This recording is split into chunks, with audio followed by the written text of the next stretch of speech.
C'est un phénomène extraordinaire que je vais vous raconter aujourd'hui. Comme d'habitude, j'accompagne mes camarades dans le gouffre de la Veine Noire, dont l'exploration dure déjà depuis plusieurs années. Je suis ce jour-là avec les spéléologues Serge Caillot, directeur de la revue Spéléo Magazine, Daniel André, historien spécialiste des Grands-Cosses, et Roland Pellissier, explorateur, chef d'expédition et inventeur des nouveaux réseaux en cours d'exploration. J'ai raté la sortie des gravats. Ouais. L'entrée de la cavité est déjà Jules Vernesque, avec son puits plongeant dans la fosse aux ours, au milieu des craves qui virevoltent autour de vous, ces oiseaux qui nichent au plafond de la voûte et qui crient à votre approche dans un vacarme assourdissant et que nous essayons de déranger le moins possible.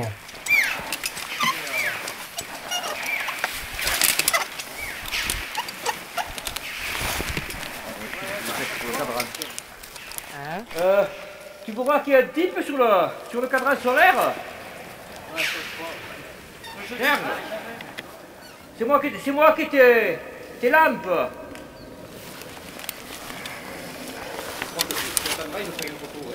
À cette époque-là, mon matériel vidéo est lourd et encombrant. Il n'existe pas les petites caméras d'action géniales que nous emportons de nos jours. Celle qui est à ce moment-là fixée à mon casque est reliée avec plusieurs câbles à la batterie et à l'enregistreur montés dans une boîte étanche au fond de mon sac, ce qui rend mes manœuvres complexes et parfois périlleuses, mais cela me permet de partager aujourd'hui avec vous ces images uniques.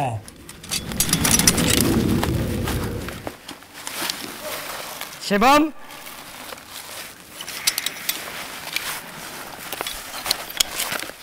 Quant à la tache de lumière avec les rayons solaires qui se projettent sur le sol ou les parois selon les heures du jour et la période de l'année, l'ambiance est fantastique. On y descend dans une atmosphère étrange avec la certitude d'un changement de monde, comme si on allait atterrir sur une autre planète où le mystère et la féerie vous attendent à chaque pas.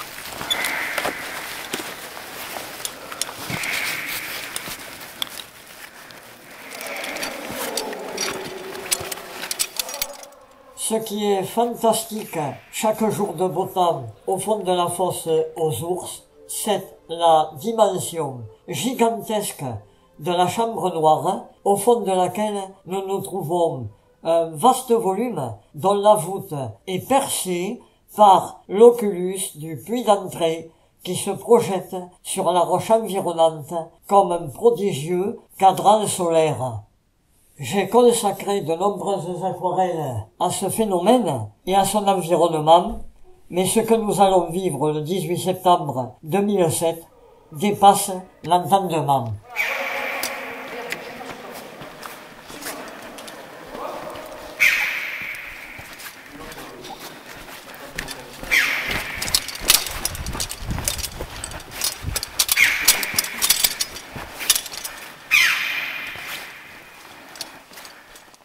Je suis ce jour-là en train de filmer pour la LPO les dépouilles de graves à bec rouge, empoisonnés par des semences agricoles traitées par des insecticides. Lorsque, soudain, dans la paroi d'en face, Super. Waouh. Hop. Ah, ça va durer un petit moment. En haut à gauche, tu as les trucs des feuillages qui bougent un peu. Hop, ça y est. Attention, nouvelle, je pense, hein, hop, ça repart. Ça bouge sur les concrétions, t'as vu? Hop là, après tu as un halo. Oui, il y a de la lumière qui envahit le... Hop, et on ferme le rideau. c'est alors que la fosse aux ours est à nouveau plongée dans la pénombre. Et là, tout d'un coup, le faisceau de lumière venant de l'oculus se dirige droit sur une cascade de concrétion, mettant en valeur un visage extraordinaire, comme si les entités mystérieuses de la veine noire voulaient nous apparaître. Par la suite, malgré de nombreuses descentes, nous ne verrons plus ce phénomène, mais il reste gravé à tout jamais dans nos mémoires, nous prouvant, s'il en était nécessaire, que c'est dans le dépassement de soi, en connivence avec la nature, que des miracles peuvent se produire. C'est splendide, hein? Mon Dieu, que c'est beau. Oh. C'est peut-être monté, hein, entre temps. Ça descend vite. Ça fait monter le soleil. Ça fait